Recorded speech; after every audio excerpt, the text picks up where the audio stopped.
Welcome everyone.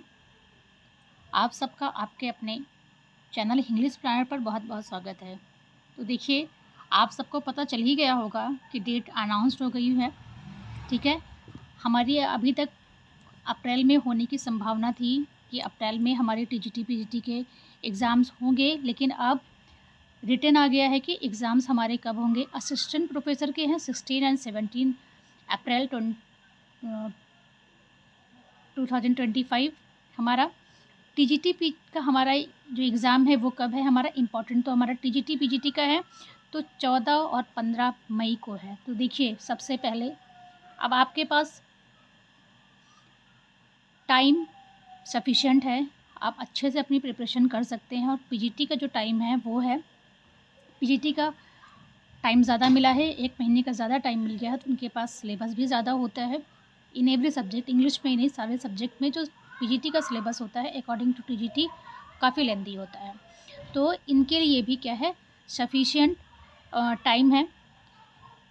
20 और 21 जून को PGT के एग्ज़ाम होंगे। तो देखिए, बहुत से लोग अभी एग्ज़ाम डेट देखकर ही पैनिक होंगे। पैनिक बिल्कुल भी नहीं होना है, बिल्कुल पेशेंस के साथ। और अगर अभी भी आपने स्टार्ट नहीं किया है, ठीक है ना, तो अभी भी बिल्कुल देर नहीं हुई है। आप कल से ही आपने या आज से अभी से ही आपने स्टार्ट कर दिया, तो आपका क्या है, हमारे एग्ज़ाम का सिलेबस जो है हमारा, हम अपने तरफ से पूरा बेस्ट अपना कर सकते हैं। पूरी मेहनत लगा के करिए और बिल्कुल भी पैनिक नहीं होइए। देखिए, सबसे पहले तो मैं आपसे ये बोलूँगी कि टारगेट बना के चलिए। ठीक है, क्या बना के चलना है, टारगेट बना के चलना है कि हम इस दिन में अपने सिलेबस से इस पार्ट को कवर कर देंगे। अगर आपको इस पर वीडियो चाहिए कि पर डे मैं आपके लिए टारगेट लेकर आऊँ कि आज हमें लिटरेचर से इतना पढ़ना है, लैंग्वेज से इतना पढ़ना है, वोकैब्युलरी में हमें आज इतनी चीज़ें पढ़नी हैं, तो आप अगर बताएँगे तो उस पर भी मैं वीडियो लेकर आऊँगी। पर डे आपको टारगेट दूँगी, जिससे जो है आपके साथ आप कहोगे तो उस पर भी वीडियो मैं बना दूँगी कि आप पर डे इसको पढ़िए, इसको हम पढ़ते हैं, तो हमारा जो है आपका क्या होगा, एग्ज़ाम के लिए काफ़ी हेल्पफुल होगा। और टारगेट जो बनाइए ना आप, बहुत लेंदी टारगेट नहीं बनाइएगा कि ऐसा टारगेट बना लीजिए कि आज हम शेक्सपियर को पूरा पढ़ लेंगे। शेक्सपियर को तो मान लीजिए आपने शेक्सपियर के लिए 10 दिन रख लिए, तो 10 दिन में आप शेक्सपियर को नहीं पढ़ सकते हैं। और टीजीटी हो या पीजीटी में, दोनों के जो प्रिपरेशन करने वाले हैं एस्पिरेंट को मैं बोलूँगी कि शेक्सपियर को आप सबसे बाद में पढ़िएगा। मैंने भी पीवाईक्यू करवाने स्टार्ट कर दिए थे शेक्सपियर के, लेकिन मैं उनको अब स्टॉप करके मैं अदर राइटर को स्टार्ट करूँगी। और शेक्सपियर क्योंकि हमारे लेंदी है, काफ़ी लेंदी है, उसको हम बाद में करेंगे। ठीक है, तो देखिए, सबसे पहले इम्पॉर्टेंट चीज़, आप पीवाईक्यूज़ लगाते रहिए। पीवाईक्यूज़ बहुत ज़रूरी है, इससे हमें पता ये चलता है कि एग्ज़ाम ओरिएंटेड क्वेश्चंस कैसे होते हैं। ठीक है ना, क्या पता चलता है हमसे कि एग्ज़ाम ओरिएंटेड क्वेश्चन जो होते हैं वो कैसे आते हैं, हमें ये पता चलता है सबसे इम्पॉर्टेंट चीज़। और प्रैक्टिस सेट से ये होता है कि हमें प्रैक्टिस सेट्स लगाने से हमें प्रॉफिट ये होता है कि हमें जो है, जो मिस्टेक हमसे हो रही है हड़बड़ी में होती है, और टाइम ड्यूरेशन आप जो है ये भी लगा के रखिए कि पर डे आपको 50-50 प्रैक्टिस सेट तो ज़रूर लगानी है। इसका तो आप टारगेट बना के चलिए। और इसमें आपका लैंग्वेज भी होना चाहिए। ठीक है, लैंग्वेज का तो हमारा पोर्शन क्योंकि दोनों का 50-50 का चलता है। ठीक है, और वोकैब्युलरी तो हमारा सबसे इम्पॉर्टेंट है। तो वोकैब्युलरी का जितने भी पार्ट हैं, स्पेशली हमारा स्पेलिंग एरर, इस पर हमें बहुत ज़्यादा क्या, हमारा स्पेलिंग एरर है इसमें, है ना, स्पेलिंग एरर हो गया हमारा।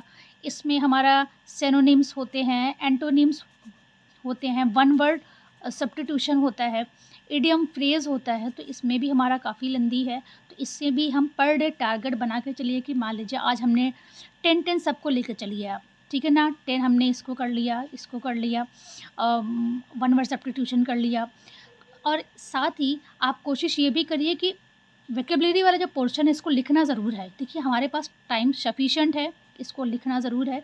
लिटरेरी टर्म पर मैंने पहले भी एक वीडियो बनाई है, और मैंने उसमें आपको बताया था कि देखिए, आपने लिटरेरी टर्म पढ़, अगर हम कर रहे हैं तैयार, तो सबसे पहले तो इसको एम.एच. अब्राहम से ही आप तैयार करिए, मस्ट है ये।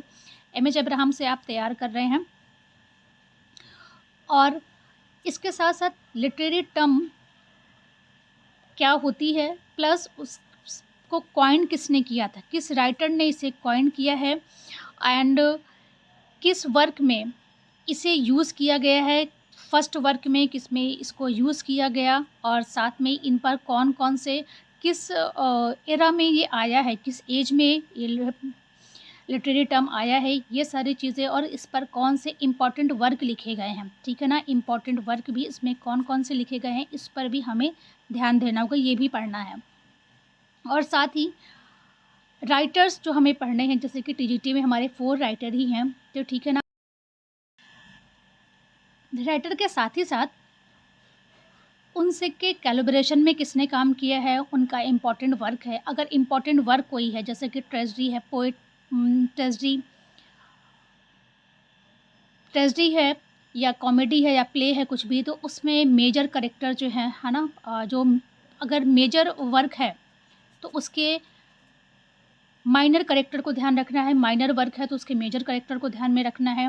रूल्स में हमारा जो लैंग्वेज पोर्शन है, इसमें हम डेफिनेशन पढ़ते हैं और प्रैक्टिस कर लेते हैं, लेकिन अब जो है एग्ज़ाम जो PYQs आप 2 साल 3 साल का पेपर आप देखेंगे तो उसमें जो है रूल्स भी आते हैं, तो रूल भी आपको पर डे एटलीस्ट 5 तो आपको तैयार करनी है। रूल्स भी आपको याद होना चाहिए। और टारगेट मैंने सबसे पहले ही आपको बताया कि टारगेट हमें जो है क्या करना है, अपना टारगेट ज़रूर बना के चलना है कि आज हम कितने टॉपिक किस पोर्शन में कंप्लीट कर देंगे, ठीक है ना, या हम किस राइटर को आज उठा रहे हैं तो हम उसको कितना कंप्लीट कर रहे हैं।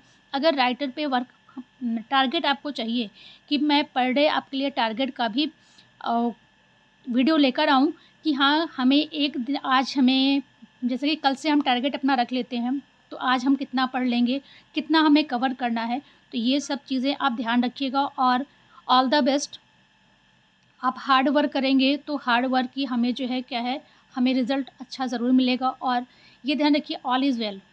आप हमेशा पॉजिटिव रहिए, रिज़ल्ट अच्छा ही होगा। और अपने आप से अच्छी कोशिश करिए, बाद में हमें ये नहीं सोचना पड़े कि काश मैंने ये पढ़ लिया होता, थोड़ा सा और टाइम दे दिया होता तो हमारा सिलेक्शन हो जाता। और ये वैकेंसी क्यों हमारे लिए क्या है, बहुत ही अच्छी है, क्योंकि इसमें आगे जो वैकेंसी आने वाली है उसमें क्या क्या चेंजेस आएंगे हमें नहीं पता है, तो हमारे लिए अच्छी अपॉर्चुनिटीज़ है, हमें टाइम भी अच्छा मिला है। चलिए तैयारी में लग जाइए। टारगेट के लिए अगर वीडियो चाहिए तो हम इसे जो है वीडियो इस पर भी लेकर आएंगे। All the best for your hard work, ठीक है ना। हार्ड वर्क करिए अच्छे से। अब मिलते हैं नेक्स्ट वीडियो में।